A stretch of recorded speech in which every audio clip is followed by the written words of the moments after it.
Mga pugay ngayon, pare-pare sa tayo malilinawan at arena.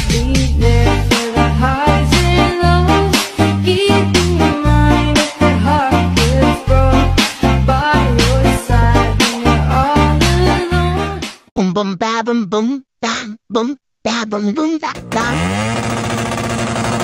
Yo mga pugay, maganda tinanghali tayo ng gising. At ngayong araw, kahit na mga tropa natin ay nalilito. Ano boss, try. Ay, kung ano sabi? Buti pa ako, boss Epoy, maliwanag ng video. Siguro kasi hindi ko din maintindihan eh.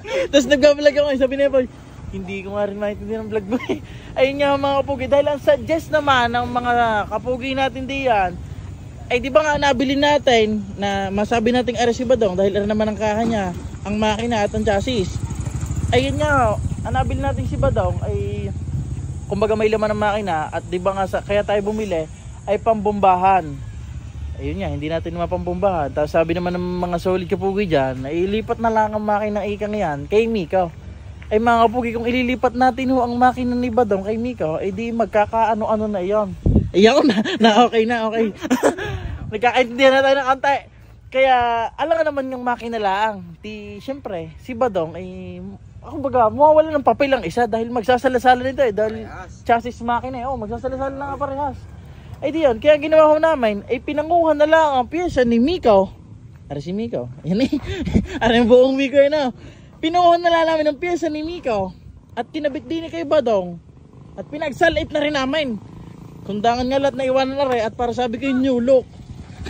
At sabi ko para din maiba naman sa paningin aring ating street bike. Ay di ari pa nga din si Badong. Ay magiging si Miko na rin yan pag nailipat na natin ang kahang are. Basta ang gagawin natin mga kapugay ay si Miko ang pang show natin at si Badong ang pangwalwalan. Ay ari pa nga lang ang mismong Miko, pinanguhanan laan ng pyesa. Ayun. Nagkaintindihan na ba? Konti ba? Sa pahabay, sa palala eh. Basta pagka nakabit namin ng Plerix na rin ni Miko din eh. Kay Badong na rin at nagkapalit ng dalawang yan, magkakaintindihan na ito, alam ko. Gawin na nga natin mamaya.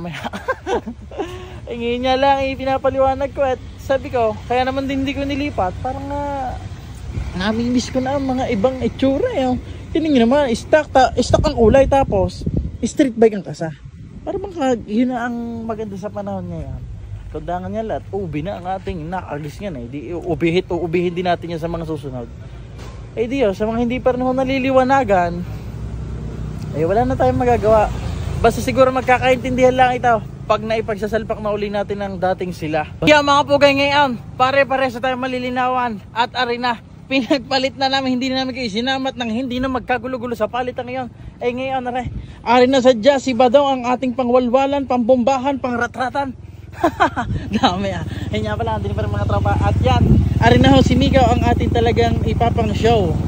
Ayan maliwanag na ba sa inyo? Ang ating street bike, si Miko, nadyan na rin ang kanyang kaha, ang mga pyesa niya. Tapos si Badong, stock. Talagang pwede nating pang bundok, pang kusaan. Yun. Ano boss Troy?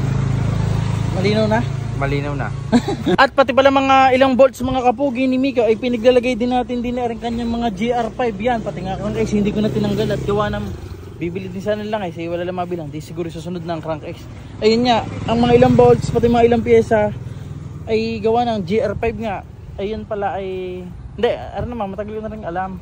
Kumbaga pang pro daw din ang bolts na yun. Hindi ko lang kung sa amin lang. Depende lang din yan sa pagkakaalam ng ating bawat isa. Ay para sa amin din eh. Kumbaga pag GR5E para bang pang pro category yan. Ang category natin din kay Miko ay non-pro category. Baka tayo mga kung ano lang, mag CNC o basta mga silver na lang, mga gayon. White gold gayon. Ay di makikita man naman kung ako may mali. Pasensya na ho. Ay di yun nga, ay di balak natin. Kumbaga ngayon, kagaya na rin, mga friend ni Miko. Naman ay stock pa rin. Pati rin mga palitin lang. Para lang masabihan na buo siya, ay kinabit ko kahit ganyan lamang. Ay ang balak ko nga, ay palitan din yan. Nang kumbaga siyempre madami ng mga nagdaang pyesa nung simula binuo si Miko. Kagaya nung basta mas mataas na ngayong lever gayon, brake master.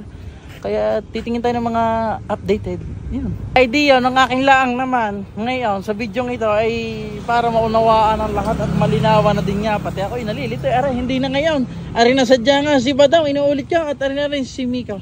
Paano? Maraming salamat sa lahat na nanood. Yung Sharky Bossing. Ganda naman naka-ready na pa eh. Naka-ready na pa eh. Ganda naman ang kanyang wavy. Na-miss ko tuloy agad si Beyblade. Sa mga nagtatanong nga pala ay wala ba? Ay wala pa rin ka ha. At may ilan pa rin tayong mga inaayos-ayos. Paano? Maraming salamat sa lahat na nanood mga kapugay. Aring halay para malinawan na tayong lahat. Hi! Shoutout po! Love ya!